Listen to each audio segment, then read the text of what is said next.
বাৰীৰ পৰা আপোনাৰ 10টা বলদ গৰু শনিবাৰে নিশা চুৰ হৈছিলে। এই 10টা গৰু আপোনাৰ দেৰগাঁৱৰ কোনো হামিদ আলী নামৰ ব্যক্তিজনক ভাইলিয়ে বিক্ৰী কৰা বুলি আমি গম পাইছিলোঁ। এই সূত্ৰে আমি খবৰ লৈছিলোঁ আৰু এতিয়া বৰ্তমান আমি দেৰগাঁৱৰ পৰা গৰু 10টা উদ্ধাৰ কৰিবলৈ আৰক্ষী প্ৰশাসনৰ সহযোগত উদ্ধাৰ কৰিবলৈ সক্ষম হওঁ।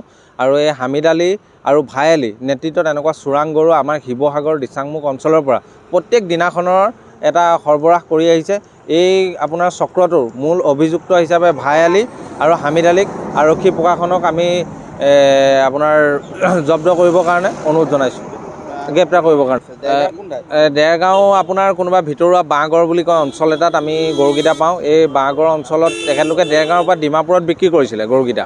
তাৰপৰা হামিদ আলীয়ে প্ৰশাসনৰ লগৰ সহযোগিতাত প্ৰশাসনক তেখেতলোকে অৱগত কৰিলে। তেখেতলোকে আনি হামিদ আলীৰ ঘৰত গৰুকেইটা থয় আৰু হামিদ আলীৰ ঘৰৰ পৰা আমি গৰুকেইটা উদ্ধাৰ কৰিবলৈ সক্ষম হওঁ। আৰু বৰ্তমান হামিদ আলী পলাতক অৱস্থাত আছে আৰু ভাই আলীও পলাতক অৱস্থাত আছে। আৰু ভাই আলীৰ লগত আপোনাৰ নেকিবুৰ আলী, বুবু আলী, তাৰপৰা আপোনাৰ বগা আলী আৰু লাডেন আলী জড়িত হৈ আছে।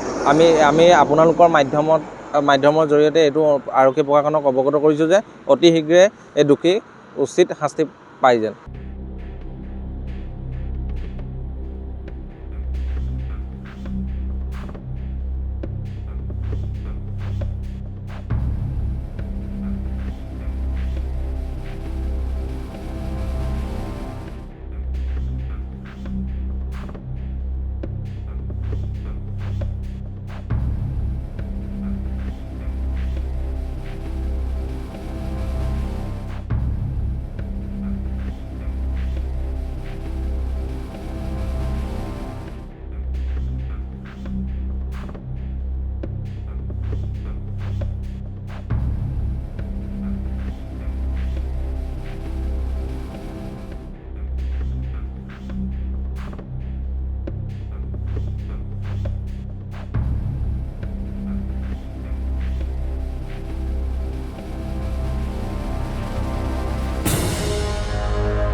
যিকোনো খবৰৰ বাবে যোগাযোগ কৰক 7099017330 লগতে 7099017110 নম্বৰত।